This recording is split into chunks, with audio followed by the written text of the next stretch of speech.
आज शनिवार 27 जुलै 2024 संत मत्ते लिखित शुभवर्तमानातून घेतलेले वाचन। येशू लोकसमुदायांपुढे दुसरा एक दाखला मांडला।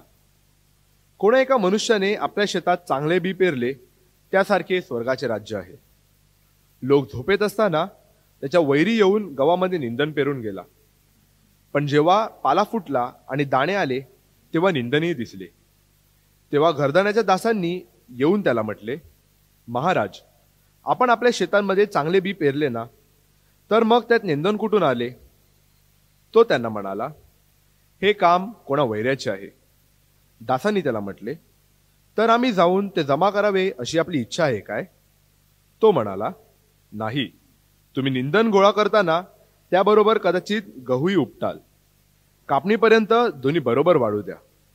मग कापणीच्या वेळेस मी कापणाऱ्यास सांगेन की पहिल्याने निंदन गोळा करा आणि जाळण्यासाठी त्याचा पेंडा बांधा, परंतु गहू माझ्या कोठाऱ्यात साठवा। चिंतन। मनुष्याच्या जीवनात चांगले आणि वाईट यांचे एक आंतरिक झगडा सुरू असतो। परमेश्वर हा सर्व चांगुलपणाचा उगम आहे, तर त्या चांगुलपणाविरुद्ध बंद पुकारणारा सैतान हा वाईटाला प्रोत्साहन देणार आहे। येशू आजच्या शुभवर्तमानात याच आंतरिक संघर्ष एक दाखल्याच्या रूपात आपल्या समोर सादर करतो। गहू आणि निंदन हे सुरुवातीला सारखेच दिसतात, मात्र जसजसा गहू वाढत जातो तसतसे निंदनही वेगळे दिसू लागते। योग्य पारख करता आली नाही तर जे चांगले आहे ते सुद्धा उपटून टाकले जाण्याचा धोका संभवतो। इथे पारख आणि संयम अधिक कृती हे गणित मांडण्यात आलेले आहे। बऱ्या वाईटाचा योग्य पारख करण्यासाठी प्रसंगी संयम बाळगावा लागतो। एकदा फरक समजला की उचित कृती करणे हे सुद्धा तितकेच महत्त्वाचे असते।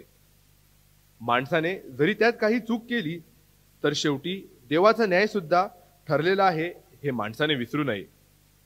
युगाच्या समाप्तीस देवदूत येऊन गहू व निंदन वेगळे करणार, मात्र दरम्यानच्या काळात माणसाने आपले विवेक वापरून वाईटापासून सावध राहणे आणि चांगल्याला प्रोत्साहन देऊन सुरू ठेवले पाहिजे, अन्यथा नुकसान अटळ आहे।